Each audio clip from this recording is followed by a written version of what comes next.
Thank you, Paul. Malika Woodhaven. Hey, good morning, everyone. As Ree said, my name is Malika Woodhaven, and I'm a team lead and project engineer with the Systems Engineering Group at Sandalwood.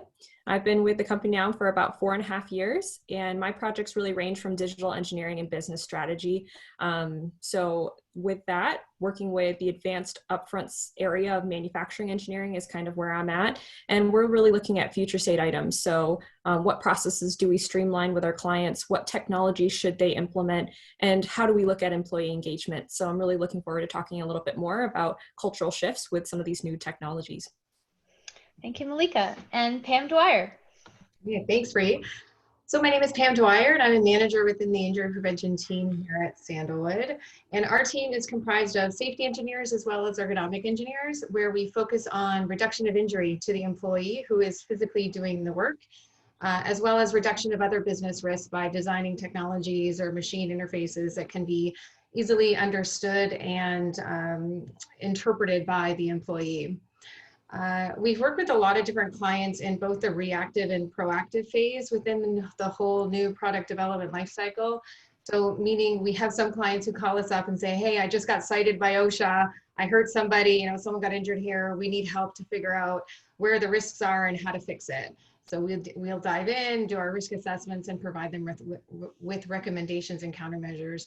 And then we also have some clients who want to design their product to ensure that the human is factored into that design, and then also to ensure that the human or people can actually manufacture that product or build it without increasing the risk of injury to the employee. So over the years, we've used various PLM software solutions. We're experts in various digital human modeling software. And within Industry 4.0 specifically, there is no pillar that ensures the human is taken into consideration with all this new technology and with basically this new industrial revolution. So what we strive to do here at Sandalwood is to try and ensure that all of the various pillars within Industry 4.0, that the human is factored in and integrated to ensure that safety, health, and optimization is there, and ultimately the reduction of risk as well. Thank you, Pam. Okay, so that's a quick intro for all of our panelists. And as Tim mentioned at the beginning of the webinar, should you have any questions or follow-up questions that arise after you've heard some of our discussions, please type them into the Q&A or just put them in the chat and we'll address them at the end. And then also note that we will be recording this webinar as well. All right, so let's start with our first question for the panel. Why is cultural change important for an Industry 4.0 implementation? Oh, Tim, you're on mute. Thank you. As I said in my introduction, we've been focused for a long time on, how do we really drive improvements in the operations and so forth. And what we've found is that, putting the software or the hardware in place alone doesn't necessarily drive that change on its own. The example I like to give all the time is Fitbit. I've been wearing a Fitbit for 7 years now and haven't really lost any weight as a result of that. It's really not the Fitbit's fault. It does its job. It, collects all the information, how many steps I'm taking, how much I'm moving, what my heart rate is, all those wonderful things. I keep upgrading, hoping it's going to, actually make me lose the weight automatically, and it still doesn't work. But, the reason it hasn't had the effect that we want is that, I haven't changed my behaviors. And it's the same thing with any software out on the shop floor. You have to actually change the behaviors of the people. They have to do something differently tomorrow than they do today in order to actually see the benefit from, implementing these different solutions. And so that's what we really focus on, is not only putting these solutions in place, having these additional capabilities on the shop floor. It's actually, how do you tie that into the process? So how are the people going to actually change their standard work for what they do and how they go about things, so that they can utilize these new solutions and so forth to do work differently. And that's what's really going to drive the advantage for the company as you go down the road. Yeah, and I think too, it's Industry 4.0, it's a big change, and it can directly or indirectly impact everyone within an organization. It's not just a small change on one workstation for one employee that doesn't impact anybody. There's really a lot of ripple effects and a lot of impact that one person can make down the line or up the chain or what have you. And I think to add on to what Tim and Pam said, if you don't have the right culture going in, the chances of failure skyrocket, and the cost of failure can be enormous. I've seen it a number of times where there's doubt, there's not the support, and it ends up failing, and there's a lot of wasted investment. There's a bad taste left in people's mouth, and a lot of negativity every time new ideas are brought up in the future. So it can set the organization back years to regain that momentum. So it's very important. So it's very important to get it right the first time. Mm-hmm.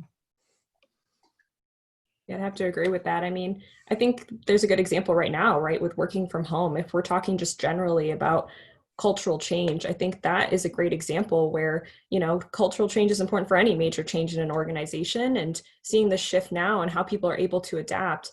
I think there are a lot of lessons learned from this, and I think some of the strategies that have been taking place in order to help people transition are things that we'll see as we talk about Industry 4.0 and the changes that are going to be required for successful implementation. Okay, thank you. Let's jump to our next question. We did talk a lot about change, but who specifically needs to change within your customer? Yeah, thanks, Ree. That's a really important question. And from my experiences, I think there really needs to be top to bottom acceptance. I think when people first consider that question, their minds immediately go to the shop floor and concerns about whether the operators, your supervisors, your production management will embrace the changes. Will they take the time to become data-driven and see the big picture? And that absolutely makes sense. Getting those teams on board is critical. However, as we all know, change is very hard. And from what I've seen working with large automotive OEMs, is that when the leadership team in the plant embrace and lead the change, it quickly becomes habit for everyone. It becomes part of the day-to-day work life and the smart way to operate. And it's not only the production teams that quickly get in line. Other implant support teams also start seeking out the information that's going to help them. I'm talking about your quality teams, your maintenance, material handling, your ME, continuous improvement. And once you start down a path where the decisions are based on facts and not assumptions, or that's just the way that we've always done it, it creates momentum and the drive to continue getting better data to make better and better decisions. The automotive customers we have worked with are a great case study, as they have many similar plants with standardized IT systems and processes. So it can be striking to see the night and day differences between the plants where the leadership team are all in and plants where leadership team are reluctant adopters. I've seen a lot of great progress over the last 20 years with our automotive customers and broad acceptance within the plants, but it's not an overnight process. It takes a lot of hard work and strong communication and a lot of reinforcement. It's also very important to develop and adapt your processes with a smart manufacturing mindset. Make sure that you're reviewing, monitoring, and acting on your critical data. Making sure those things are part of your standard processes and procedures. Always thinking about how we can do this better. How can we keep taking advantage of technology to constantly improve, which is really what Industry 4.0 is all about. So ultimately, the answer of who needs to change is everyone. In order to be successful, you really need that broad acceptance. All areas of the business need to buy in, and with the right attitude and communication coming from the leadership team at the top, you can really see that culture change before your eyes. Yeah, and there's a couple things that you mentioned there, Paul, that I want to expand on, like coming from the human side of things, right? Like change is difficult for most people, especially as we get older. Resistance is natural. And I want to emphasize that too, that, everyone needs to change. but I think we need to understand why people need to change, you know? So you're right, it has to come from the top down, and the accountability has to be there. But then, you know, when it gets to the execution level, they need to understand, what am I doing this for? Why am I all of a sudden having to flip my world upside down or change significantly to do something, you know? And that's where that communication is so key to successful change and adaptation. And you know, like, again, resistance is natural. Like, I drive my kids to daycare every morning, and you know, I'm on autopilot almost. I know my routine. I know, you know, the route that I'm taking. And one day a road was closed. It was under construction.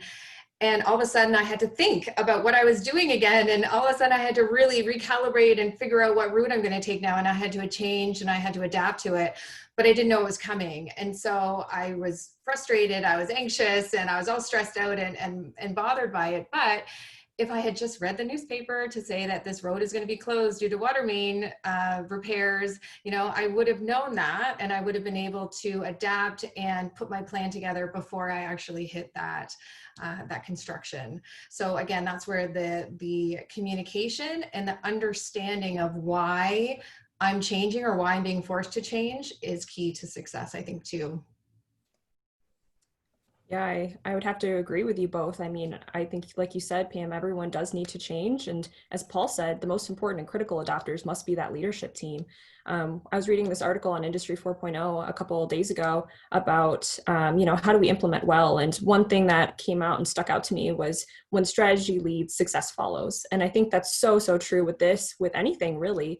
And I think we've got a really interesting case study with one of our clients. So there was a team that's been using simulation for years, right? And it was kind of like a more so, the team was pulling a rope. They were trying to showcase what the capability was, but they couldn't seem to really get anywhere. They couldn't get any traction. And a lot of that came with the leadership team not really buying in. So what we've seen is, in the last couple of years, there's been some leadership shakeup, and they're actually starting to utilize this not just as a tool on the side, but as a part of their core engineering work. So I think with that, it just kind of highlights once more, strategy must lead before we can really move forward and see these tools implemented to their fullest capacity. Yeah, and just one last thought on this is, if you kind of change the question a little bit and think about what happens if some people don't change. And, you know, if you're trying to implement something to improve quality, obviously you're going to say, well, the people that are, you know, inputting the information at the operation have to, you know, change their behavior to get the data into the system and so forth. The people in quality have to change to, you know, look at this data and actually drive the improvements and so forth. But if you think about who actually is involved in quality, you know, the people in supply chain and the materials that they're bringing in should be looking at this data in order to make decisions about the supply base and, you know, which suppliers you should source from and so forth. The process engineers and the people on production side should be really looking at this information, because obviously they're, you know, responsible for driving quality and so forth. And so quality is just one example, but, you know, if any of these people don't participate in this, then you're really not going to get the full advantages. And, you know, even support groups like IT, you know, if IT is not cooperating with this, then you start to see, you know, some of the infighting that you get between, you know, the people in operations and the people in IT, and you get, you know, friction happening in the process and so forth. And so really, for any of these major changes, then, you know, really everybody has to take a look at how they do their work and, you know, what they need to do to support a new way of going about things. Thank you very much. So we did talk a lot about who needs to change within the customer, and you know, the role of strategy in those changes. But how much change is required in your Industry 4.0 implementation? That's a good question. I think it makes sense to prove things out first and use a small use case, really, or application. So, you know, create, initiate, and learn from a proof of concept. I think that's a really good starting point. But then use this proof of concept to drive continuous improvement. So continuously improving on that proof of concept to prove out and make sure it really is delivering what you want it to deliver. and then use that as material to market, really, and to communicate, just as what we were talking about before, of what's coming down the pipe and what's happening and how workflow and processes may be changing, to also educate and then even train on the changes that are coming, and then go big in order to see the true value of what you are implementing. I think you really have to go big. You can't sort of keep it on a small scale. So for example, we developed digital work instructions with remote assist for a complex maintenance task. And we used a proof of concept at one facility, one team, got feedback, we made adjustments, we continuously improved on that experience, and then and proved it out. And then we rolled it out and we used it in all facilities globally, and we're adding more. And plus, all new employees that are coming into that role are being trained with that technology.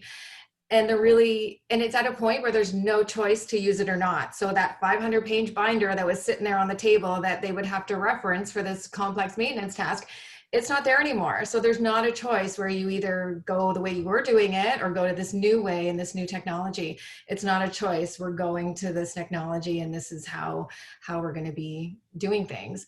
And I think the same goes for like machines or big data. You can't necessarily implement software or data analytics on one machine and expect to see a significant value to your organization. You really do need to implement it across the entire organization to see the value and to show the benefits. And then again, you can use that data and that information to then drive your culture, your behaviors, your business practices, workflows, blah, blah, blah.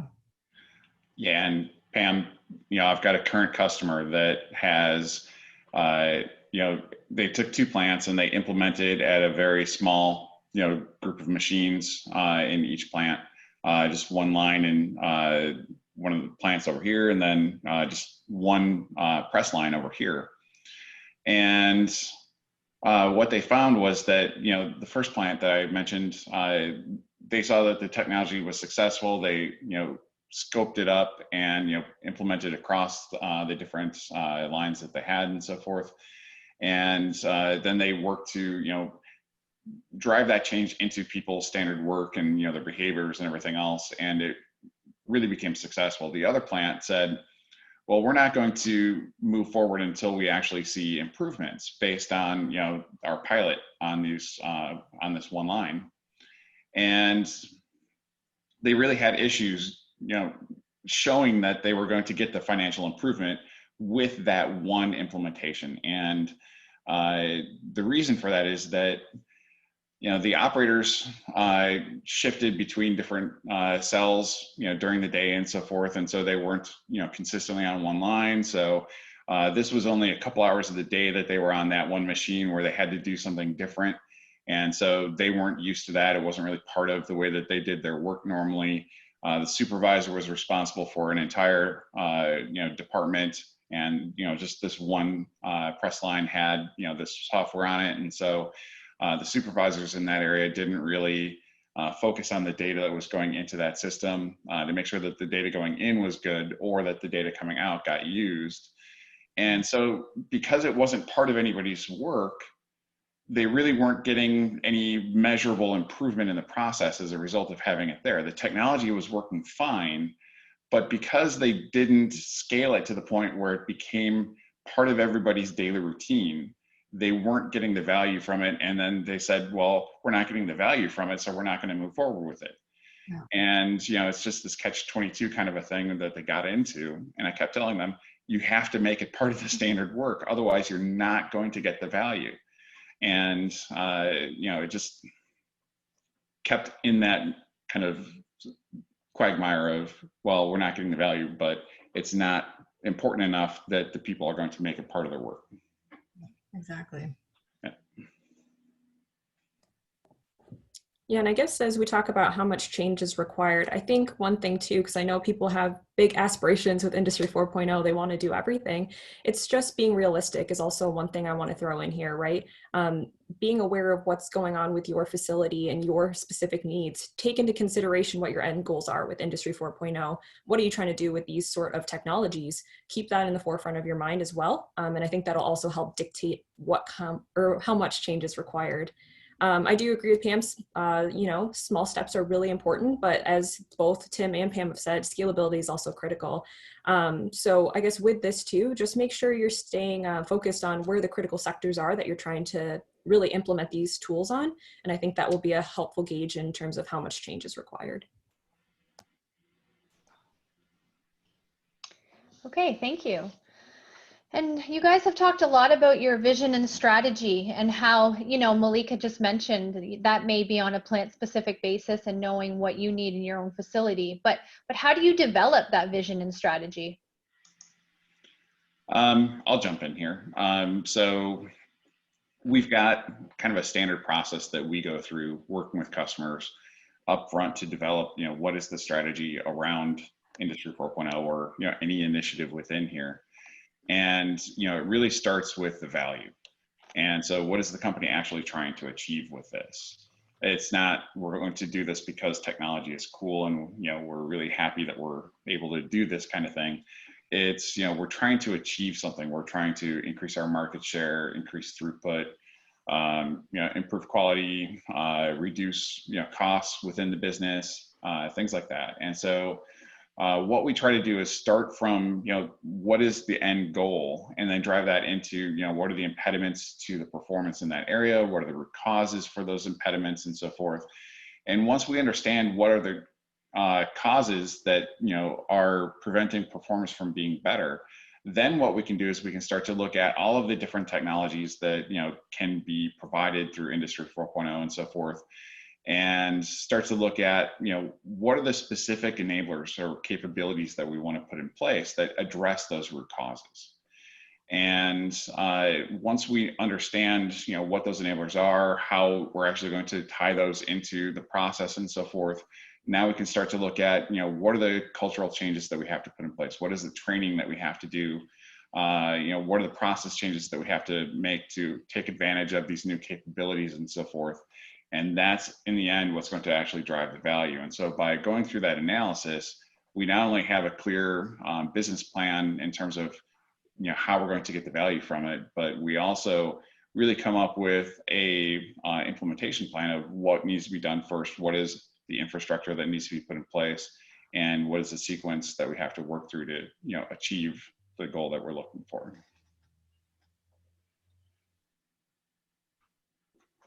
Yeah, I mean, you sort of called it root cause analysis and stuff, and I kind of think of it as like a gap analysis, almost like understanding your current state, what you're doing, tying that into your objectives and your organization, where you want to go as an organization, and then figuring out where your gaps are, and then determining what aspects of Industry 4.0 or what pillars of Industry 4.0 you can best leverage to get you to get to your vision. Understanding that end game and then utilizing certain components that will get you to that end game faster within Industry 4.0. I think that's kind of a misconception too around Industry 4.0. There's so many aspects of it, and there's so many different pillars within Industry 4.0. I think people assume or think that they have to do all of it, and I don't think that's the case necessarily. I think you can look at where you want to go, look at your vision, look at your strategy, and then figure out what pillars or what components of Industry 4.0 will get you there faster and that you can best leverage. I mean, you hit the nail on the head too. Like, technology is cool, and it is cool, and there's lots of really shiny objects out there right now. But I can't tell you how many virtual reality caves and virtual reality cameras and even HoloLenses that I see collecting dust or that aren't being used because they were purchased without really seeing how it fit into the big vision and into the bigger picture. And so people just aren't leveraging the technology because they've sort of done it backwards. They bought the technology first and then trying to figure out where it can kind of fit in. And they could have done it the opposite way, I guess.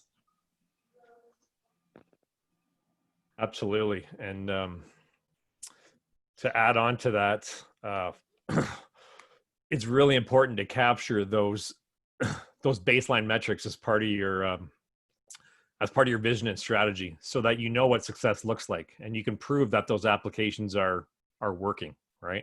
And that's how you get buy-in from some of those doubters that you're going to have in your facilities, is being able to prove that this is successful. Mm-hmm.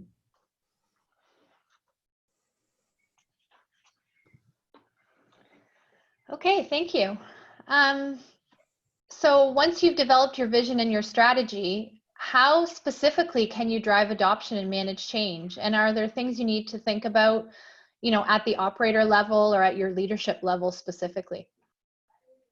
Yeah, so I think Paul kind of mentioned a couple of the most critical items, right? I think first and foremost, clear communication is going to be required for any adoption to be successful. So when we talk at the leadership level, I think Paul kind of mentioned this as well, right? It has to require, I guess, clear communication of that vision and strategy from the leadership team.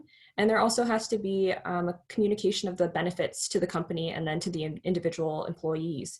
We need to communicate what are the expectations, how are people going to be measured, what are metrics for success. All of that really needs to be taken into consideration as well as explained well to the employees.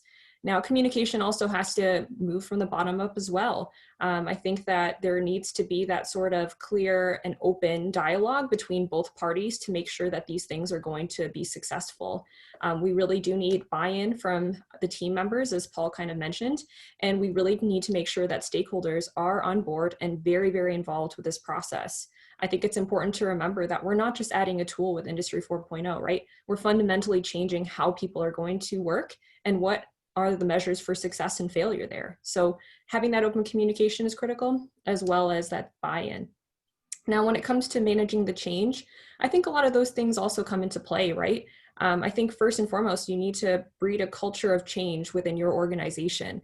Change is super uncomfortable. I think Pam mentioned this earlier, right? And it's just making sure that people are engaged. Employee engagement is so, so critical with change of this nature. So make sure that communication remains open, leave some room for creativity so that employees feel, open and also accepted if they bring forth some suggestions.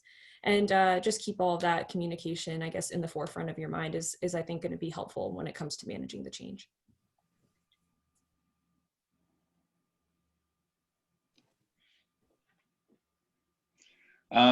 So, another thing that I like to focus on is, a couple things. So out on the shop floor, utilizing visual controls, I think is very important.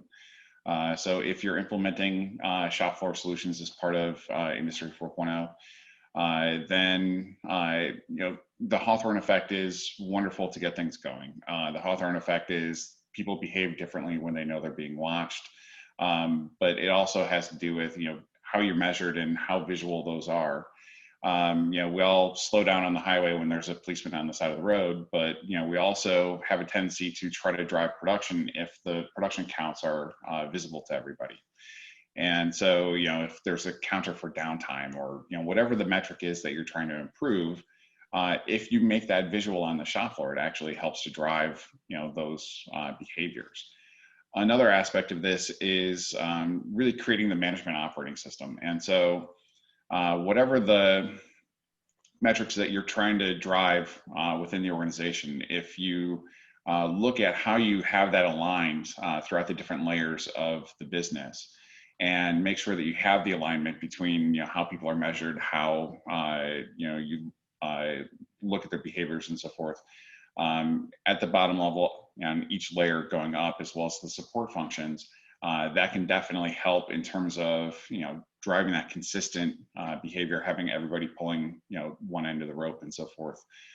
And then standard work is another huge lever here in terms of being able to drive these different behaviors that you're looking for, not only on the shop floor for standard work, because that's where we always think of it, but the standard work for leaders as well. And so, for instance, one of the COOs that I work with has a weekly conference call where he goes through a set of metrics with his people and is really just trying to drive a consistent behavior of looking at the data, what are the behaviors that he wants, what are the things he wants people to do on a weekly basis, how does he want people to react to different situations and so forth.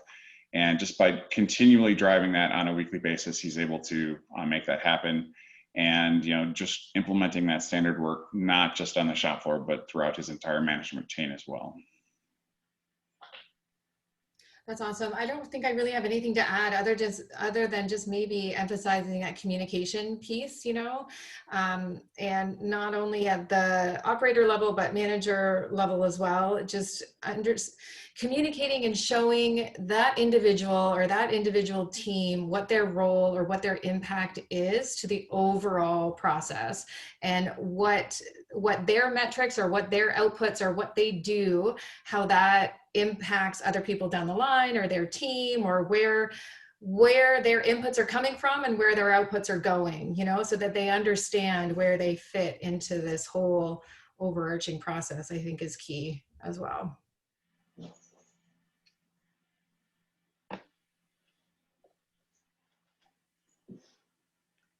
Mute.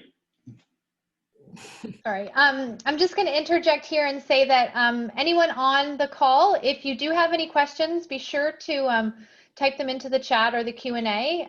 So if we've mentioned something and you'd like further clarification, just let us know, and we'll get to that at the end. And we'll continue on with some additional questions here. What are the top IT security considerations to take into account in your digital transformation? Yeah, sure. I'll take that one.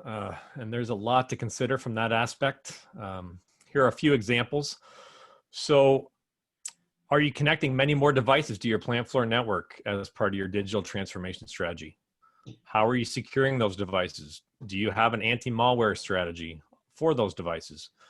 Are you limiting access to these devices through USB or other external media? Several recent high-profile incidents like Stuxnet used removable media as the transport medium. Are you potentially exposing your plant floor devices through the use of new technologies, for example, cloud-based monitoring applications? You don't need to be fearful of those technologies, but you do need to plan and be aware of any potential security risks. Are you allowing third-party vendors access to your systems? Often it's necessary as part of their integration work to have that access, but you got to make sure that access is managed, monitored, and turned off when no longer necessary. And as well, your internal resources present risk. You should have a system in place to control and monitor access to these devices so you know who is connecting and why they are connecting. You should try and lock down things as much as possible and just allow access on an as-needed basis. So those are just a few examples, but all very important considerations as part of your Industry 4.0 strategy. And when I think of cybersecurity and things, you know, I sort of have two words that pop into my head, and the cloud. Everything seems like it's on the cloud. And, you know, we've had some issues with that. So if you want to prove out a technology or a solution using confidential, proprietary, classified, whatever, data or information, you actually will probably need to look at a single tenant server option versus a shared multi-tenant cloud for the tech that you're looking at. Because if you're sharing a cloud with other organizations, there's potential for your information to get breached into somebody else who's sort of residing in that same cloud. So if you have really confidential information, you need to have your own sort of little cloud that you need to play in and experiment in. And sometimes there's an extra charge for that, and you don't know it until you're sort of halfway down, and then this extra cost may come in on top that you didn't plan for, you know? So that's one big lesson learned, I think, that we've learned, that everything is on the cloud. And so you have to make sure your IT policies are almost in place, and that you know sort of how the technology and how your information is going to work with that. And then there's also, like, you know, local servers versus general servers, or instead of the cloud. So now if, you know, you're trying to integrate and tying in plant floor servers that you didn't plan for, again, it's sort of extra cost and extra time now into the actual integration piece of it, or implementation piece of it. Something to consider. Well. Yeah, just to kind of add on to what you were talking about, Paul, with a little bit of a humorous story illustrating a more general point. I was doing training on third shift and was out on the shop floor looking at how people were utilizing, you know, some of the devices that we had put in place on one of the off shifts. And I found somebody watching ESPN on one of the computers that we had put on the shop floor. And, you know, he was still doing his work and everything else, but he just had the noise on in the background. And it kind of went to highlight that work had really been done on the operations side, and they hadn't really involved the IT people on that project because that company kind of struggled a little bit with this IT and OT divide that exists in some organizations. And it just kind of goes to highlight the importance of involving those people as well. And we talked earlier about who needs to be involved and so forth. And it really is important to have IT involved in this process, even if there is a little bit of tension between the organizations there, just because they are the ones that are responsible for setting up all the security and locking these devices down and so forth. As much as a pain as it is very important to the organization. Okay, thank you. All right, so you guys have touched a lot on your vision and strategy and driving adoption and managing change, but what specifically and who specifically and when are you going to be, do you suggest we do training for all of these initiatives that we've talked about relating to an Industry 4.0 implementation? This is a good question. I think, honestly, I really think everyone needs to go through training, top, bottom, whoever, because I feel like a lot of this technology in Industry 4.0, a lot of it is experiencing it, and a lot of it is seeing it firsthand of where the data is coming from, or the experience itself, if it's an augmented reality or a simulation experience. So I think that everyone needs to have some level of training and experience the different solutions or the different technology that are coming in. VP should see it and see what the associates see and what they have to do. And then I think the deep training, hands-on training can be done by the engineers or the operator level. But I think the thing about training too is that it needs to be fun and it needs to be different. I think the old way of training is really the old way of training. There's so much new technology. There's so much data too that shows, the teacher standing in the front and people sitting at a desk for 8 hours a day. The comprehension is not as high as it could be by leveraging different technology or doing training differently in the future. So I think that's another aspect that needs to be captured within training. The definition of training alone, I think, is different these days and will be different in the future. Yeah. The statistics that I've seen show that, the retention of employees is significantly higher if they receive effective training, in their, initial period at a company. And there are so many issues that companies are facing these days in terms of being able to, first of all, capture knowledge from some of the aging workforce and so forth that they have in place, and even being able to recruit and retain some of the younger generation, the millennials that, all of us old people like to complain about and so forth. But it really has been a challenge for some of the companies I work with to recruit people in the younger generation, and manufacturing just isn't seen as kind of a fun career. And being able to utilize some of these technologies like the augmented reality that you mentioned in terms of being able to do the training and have that experience and so forth can just make this more fun, make it a more attractive type of an environment, and have it be something that is more of a career that the younger generation might be interested in. Yeah, and I'll jump in too. I would have to agree. I don't like the generalization necessarily, but for me, I know that is the case where it's like, I want to work somewhere where people are being innovative with these new technologies. I want to see how they're doing that. And I also want it to be fun per what, Pam described. So I know we've done some training and some virtual reality for one of our clients. And that was a big part of it, is how do we make this curriculum something that is actually going to be educational, as well as something that's going to be interesting enough to keep people's, keep them engaged. So one thing we did was we had a workstation that we designed, and it had all these issues, things that you would definitely not buy off if you saw this workstation in real life. So we had employees who were in front of forklifts and, just doing little silly things here. And it was a really good way to not just engage the younger generation, but also the older ones. Because I think what they saw was, wow, this could actually be value add. It's not just something shiny, I think, is as we've kind of mentioned as well here. And I will say another anecdote when it comes to training. I was helping my mom out, I think it was just last week with Zoom. And it's one of those things where I think you kind of look past it. You think, oh yeah, it'll be easy for everyone, or at least that's what I think. And it was just really fascinating to see what kind of things she needed help with and how she needed to be engaged in order to actually get this to be something that she could use on her own. So yeah, I would have to agree. I think that training is important from every aspect for every spectrum. And it's something that really needs to be taken into consideration and also in the forefront as we try to implement these new tools. And let me just touch on the timing aspect for a minute. Especially with new technologies, I think educating people on what's coming is very important, and to do that as early as possible is key.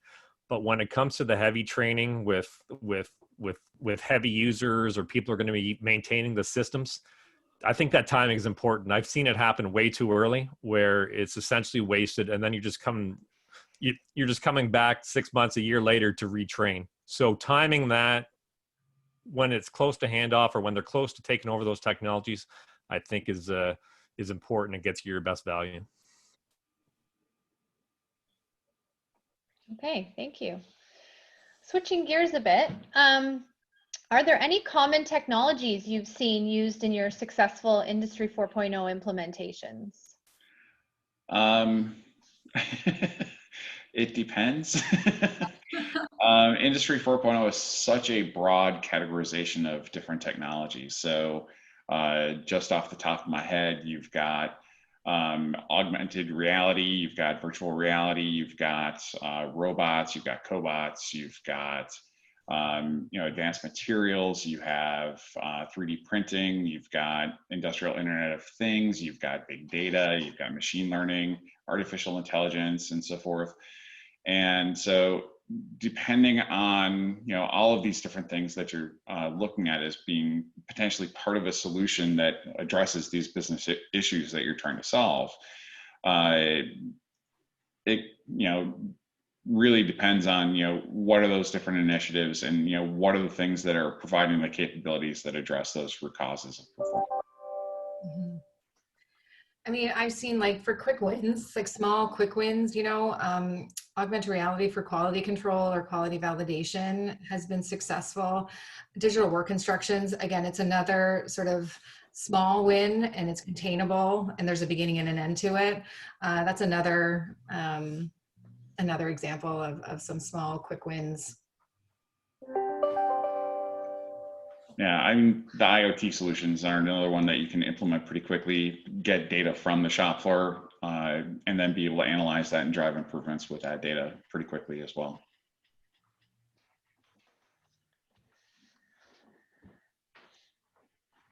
Okay, thank you. So let's see, we've got a couple more questions, and so far we have not had any questions come in from the audience, so we'll continue on with these questions. What departments should initiate Industry 4.0 initiatives? Remember that long list of things that I mentioned on the last question?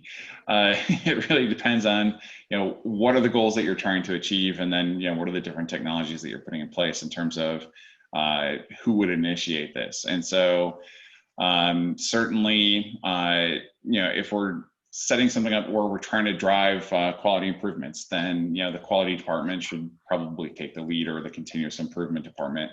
If it's around some of the human aspects, as I'm sure Pam will mention, there are other departments that would take the lead in that case. So for the second question, I'm going to answer, it depends.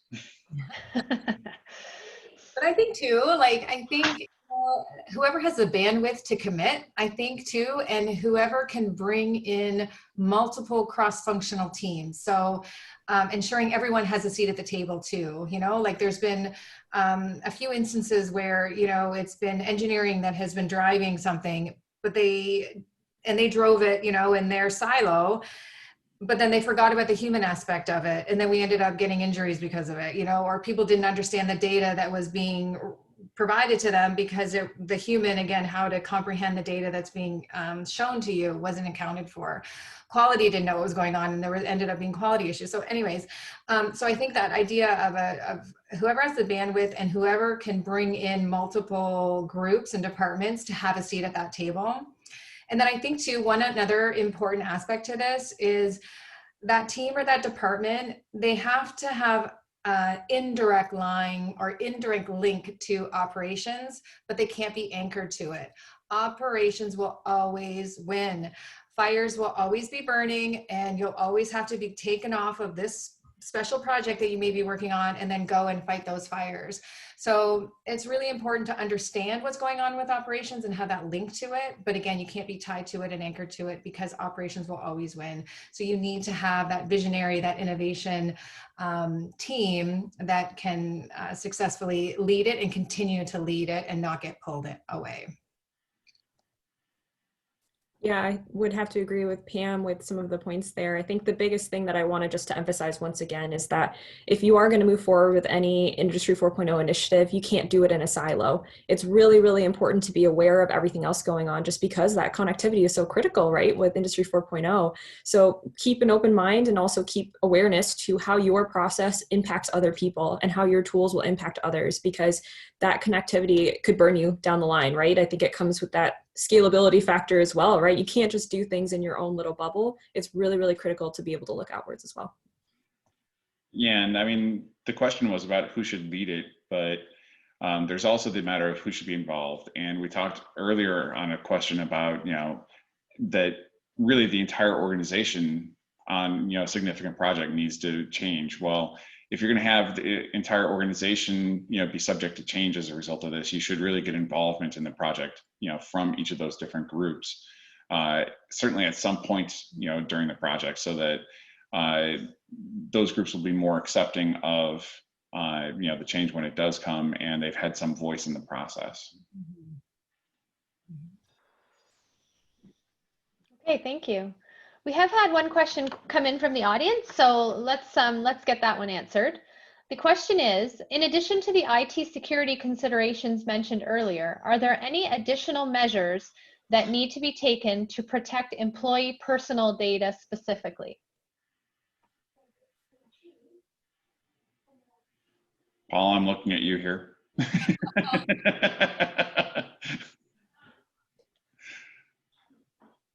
You're on mute. Yeah, sorry. Sorry, I was muted. Yeah, that's a question that that we have a team that thinks about that stuff all day long. So if we get your contact information, we can get back to you on that specific information. Yeah, I do have one example though that's been kind of interesting in this space. One of our clients has been trying to implement different ways to handle COVID, right? And so one of the things that they've talked about is, well, how do we make sure that we're aware of where employees are? Are they 6 feet from each other? Are they, too close, too far? And that was actually a very interesting discussion about personal information, right? Because a lot of the union teams were not comfortable with you knowing exactly where this particular operator is. So I think to Paul's point, there's some different ways that we can kind of handle measures of that sort. But it's definitely becoming a concern, right? Is how do we manage this? How do we make sure people are safe and that it's not all, I guess, on the employee in that regard? So that in that particular example, what they were able to do was kind of wipe necessarily that particular employee's information off of the technology they were using for them. But there was still, I think, a union representative who would have some sort of alignment to who that person was. It was just kind of kept separate from all the different analysis that the engineering teams were doing. So it was kind of an interesting solution for the interim. But yeah, as Paul mentioned, I think there are a lot of other ways that we address this, and it'd be interesting to have that conversation depending on the use case. And as a general rule, we try not to collect anything that's that would be deemed personal unless it's absolutely necessary. So, and then when you do get into personal information, there's some legal implications there that complicate it. Okay, thank you. Okay, we've had another question come in from the audience. How data must be selected before being organized to be most effective, and avoiding too much data, I guess? It's a good question. So with all of these different solutions, you have the capability of driving huge amounts of data. And so the biggest way that you can address this is by having a very clear strategy going into it of, what is the problem that you're trying to solve? What is the data that we're going to collect that is associated with that particular problem? And then understanding that you're not collecting extraneous data, you're just collecting, what is it that relates to that issue, and have a plan in place for utilizing the information that you're collecting in the first place, so that you know exactly, who's going to be doing what with what information, and what is the process they're going to use to analyze it going forward. And if there's certain information, that needs to be highlighted or really honed in on, that's where the human factor comes in, right? And making sure that that number or that text or whatever is bigger than the other ones, or it's right in the center of the screen, or it's highlighted yellow, or what have you, that color contrast, the location of it, that ability to make sure that all of the data that you have, making sure that it's presented in a manner that people are going to easily be able to understand it and comprehend it and not make errors because of it. I mean, there's numerous human error stories, I think, within industry or within the world, right? Where you were supposed to push instead of pull, but the arrow looked like you were supposed to pull it, and you ended up pushing it and it exploded or whatever. So there's so I think it needs to be accounted for too, how that all of that data is portrayed and visualized, and that the human consumption of that data is accounted for as well. So it's just I learned that the hard way, Pam. Real quick example here.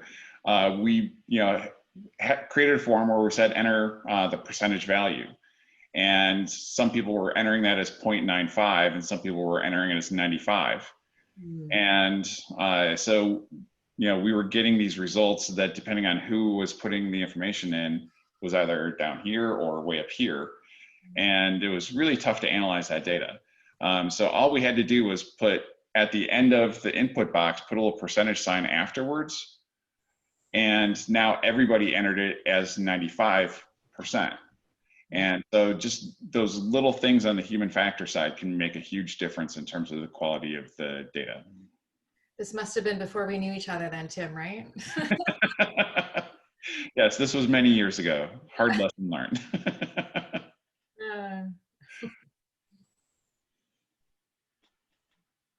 Oh, Ree, you're on mute again. All right, we haven't received any more questions from the audience. Tim, did you want to wrap it up, or did you have some final remarks? Let's see. So in general, I'll fall back on my Fitbit example again. From a cultural change perspective, if you don't consider the behaviors of the people and how those need to change going forward, in addition to just implementing the technology, you're just not going to get the results that you're looking for. And so, it needs to be a consideration from the very first day that you consider these things is, what are the process changes that we're going to make? What are the training that we're going to put in place? And how do we want to adjust the culture coming out of this?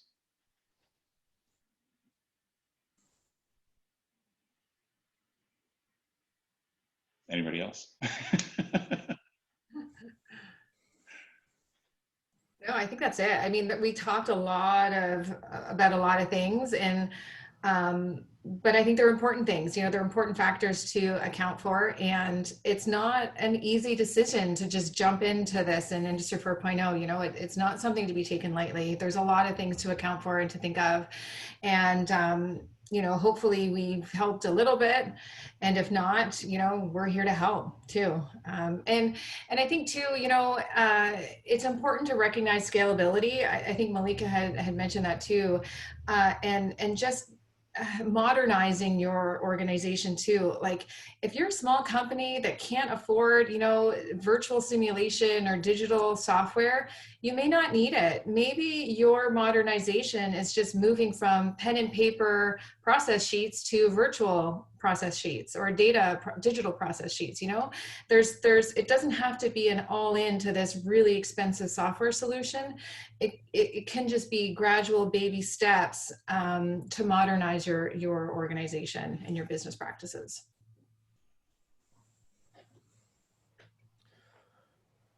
Yeah, I agree 100%, Pam.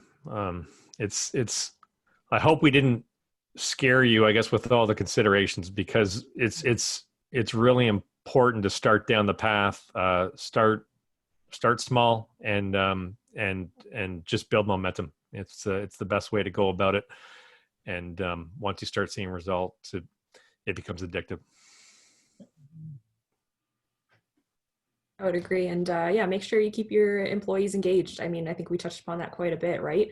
As you try to figure out what's the right path for you, as Pam mentioned, there are so many different ways you can go. So make sure you take into consideration the team, what their needs are as well. And I think that'll also be a helpful guide for you as you try to figure out what Industry 4.0 initiative is right. And also how you can get your team on board to make sure your culture is ready also for those types of technology changes.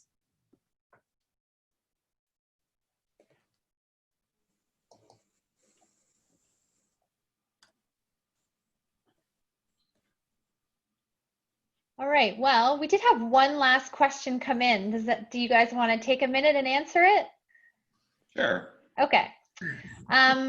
Considering how fast technology changes, how do you sell Industry 4.0 to the customer when it may be outdated in 5 years and require expansive updates? I'm trying to determine who the customer is here. So depending on, your point of view here, I think this has to be looked at as a path, that, any particular technology is, being put in place to solve a particular business problem. Otherwise you wouldn't be putting that technology in place. And so, even though that may go obsolete in 5 or 10 years or whatever it is, you've been solving a business problem in the meantime, and there should be business value that's associated with that during that time when it's still relevant. And so, from my point of view, as long as you're addressing that business problem, whether the technology stays forever is irrelevant. Just fix the business problem and move on. And if you're always waiting for the technology to stabilize, you'll never get there, because it's never going to happen. It's going to constantly evolve. So you have to take that step at some point. And so why not now? The sooner you start in it, the sooner you can get there. Yeah, I'd have to agree with that. I think first and foremost is we have to make sure we're solving the issues at hand. And to Paul's point, right, technology is changing all the time. I mean, look at where we're at now versus 10 years ago. I think it's important to keep an eye on like where we see ourselves down the road. So that roadmap is really critical. That strategy, that vision needs to be there. But it all comes down to what are you trying to do and what are you trying to solve? So I'd have to agree with that point as well. Yeah, and almost too, like, where do you want to be in like Paul mentioned, right? Like, where do you want to be in this whole Industry 4.0 revolution? Do you want to be at the tip of the spear, or do you want to be in the back end of it and following everybody? Where do you want to be? And then you got to decide, because it's moving, and you just got to pick a point and move, really, or else you're never going to catch up. Well, in 5 years from now, do you want to be, with today's technology, or the technology that, was even 5 years older than that? Yes, exactly. Yeah. Okay, well, that's the last of our questions. So I wanted to thank our panelists for joining us today and imparting all of your useful wisdom. And I'd like to thank our attendees for joining. Should you have any questions for the panel, you can reach out to us at our prospective websites and LinkedIn. And we will also have the recording of the webinar available as well, if you wanted to check those spots too. Right. Okay. Thanks, everyone. Thank you. Bye. Thank you. Bye.